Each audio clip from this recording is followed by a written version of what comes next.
crisi che sta investendo anche loro dei rincari dei prezzi.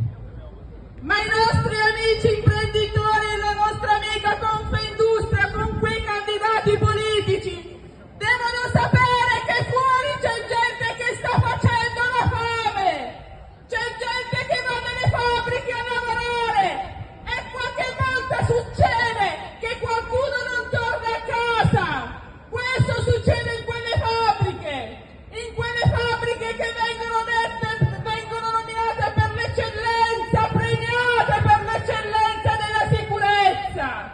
Lì succede che i lavoratori non denunciano gli infortuni, perché se denunciano vengono lasciati a casa, vengono licenziati.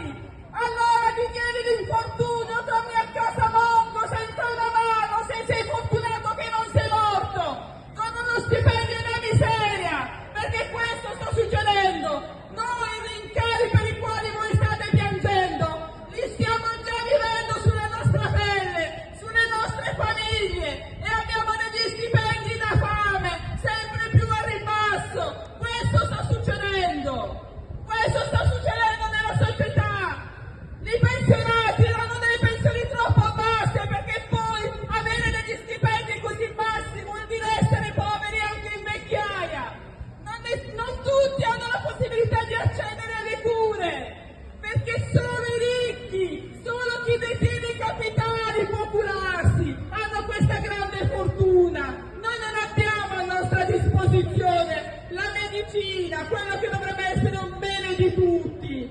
Non abbiamo a nostra disposizione i soldi, noi abbiamo solo la testa, le braccia, le gambe che ogni giorno mettiamo a disposizione dei padroni che ci schiacciano sempre di più. Questo abbiamo noi, il nostro capitale è solo la nostra salute, e siamo fortunati se non ci rimettiamo di questo nostro capitale nei posti di lavoro, mentre voi piangete per un minimo di capitale se dovesse essere perso, per un minimo di guadagno, di introito, che poi alla fine va solo a ricadere sulla testa dei lavoratori. Questa è la verità. Voi siete capaci di coalizzarvi quando volete, vi riunite, lasciate tutto, passa tutto in secondo ordine quando dovete decidere sulla testa dei lavoratori.